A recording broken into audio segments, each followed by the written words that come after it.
경기 침체가 장기화하면서 급전 대출을 찾는 서민들이 많아지고 있습니다. 안정적인 직장인이 아니라면 신용대출을 받기 힘들기 때문에 대부업체를 찾는 분들도 많은데, 정부는 이들이 불법 사태에 빠지지 않도록 저신용자를 위한 급전 대출 예산을 늘리고 있습니다. 이번 영상에서는 무직자 대출과 함께 저신용자, 대학생을 위한 대출 상품을 소개해보겠습니다.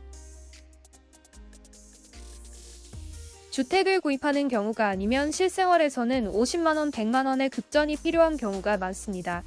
보통은 신용대출이나 마이너스 통장을 통해 은행에서 돈을 빌리지만 저신용자이거나 연체 이력이 있다면 대출이 힘듭니다. 이런 분들을 위해 정부가 최대 100만원을 빌려주는 소액생계비 대출이 있습니다. 이 대출은 대부업체도 이용이 어려운 저신용자를 위한 상품으로 신용평점 하위 20%인 사람만 빌릴 수 있습니다. 금리는 15.9%로 원리금을 잘 납부하고 금융교육까지 받으면 9.9%로 이용 가능합니다. 대출 한도는 1인당 100만원이며 최초 이용 시 50만원, 6개월간 정상 이용 시 추가 대출이 가능합니다. 이 상품은 전국 45개 서민금융통합지원센터를 방문해 신청할 수 있습니다. 연체 이력이 있거나 연체 중이어도 신청 가능하지만 사행성 용도로 사용하거나 상환 해지가 없다고 판단되면 대출이 거절될 수 있습니다. 소득이 아예 없는 무소득자도 대출이 가능한지 물어보는 분들이 많은데 이 대출은 신청이 가능합니다.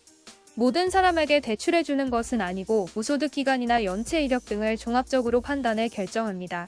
또한 국세나 지방세 체납 정보가 기록돼 있어도 심사에 불리하게 작용될 수 있습니다. 사실 그동안 서민금융의 대표 상품은 햇살론이었습니다.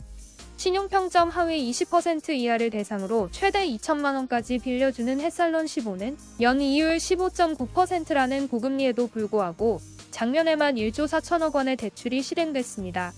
햇살론 15는 대출 한도가 넉넉하다는 장점은 있지만 정밀 심사를 받아야 하고 소득이 있는 직장이나 매출이 발생하는 자영업자여야 한다는 조건이 있습니다. 현재 무직자인데 만 34세 이하라면 햇살론 유스 상품을 이용하면 됩니다.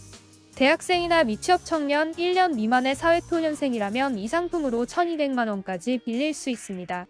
대출금리도 3.5%로 아주 저렴하기 때문에 대상자라면 이용해보시길 바랍니다. 청년도 아니고 직장도 안 다니고 있는데 100만원보다는 많은 돈이 필요한 경우에도 대안은 있습니다. 바로 무직자 대출 상품입니다. 갑자기 실직을 하거나 구직을 하는 과정에서 급전이 필요하면 사용할 수 있는 상품으로 주로 이금융권에서 취급합니다. 무직자 대출은 직업이나 소득은 안 보지만 연체나 회생, 파산 기록이 없어야 하는 등의 조건이 붙습니다. 또한 소득 증빙이 안 되는 신청자라면 개인금융 신용보험을 들어야 하는 경우가 많습니다.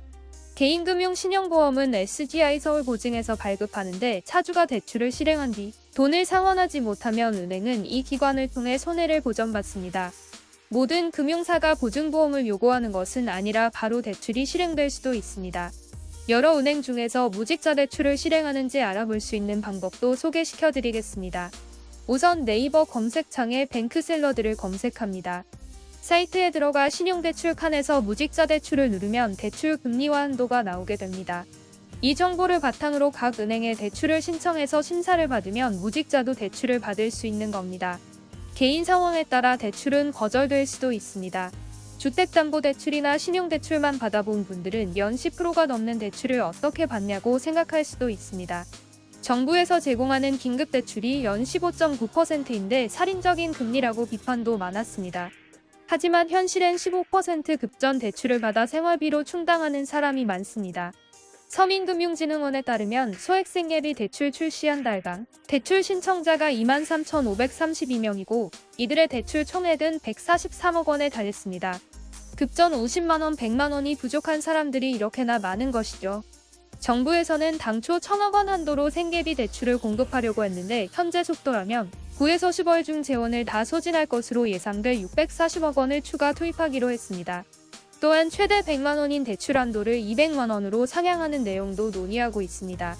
이밖에 햇살론, 햇살론뱅크, 근로자 햇살론 등 복잡하게 나뉘어 있던 서민금융 상품을 통합해 최저신용자를 대상으로 하는 단일 대출 상품을 하반기 중에 출시할 예정입니다. 각 상품마다 배정된 재원을 통합 운영하고 서민층 자금 수요에 탄력적으로 대응한다는 방침입니다. 경기가 어려울수록 은행권의 대출 문턱은 높아지고 저신용자들은 불법 사채에 손을 뻗게 됩니다. 이들이 돌이킬 수 없는 길을 건너기 전에 정부가 나서 최저신용자들을 잘 챙겨야겠습니다.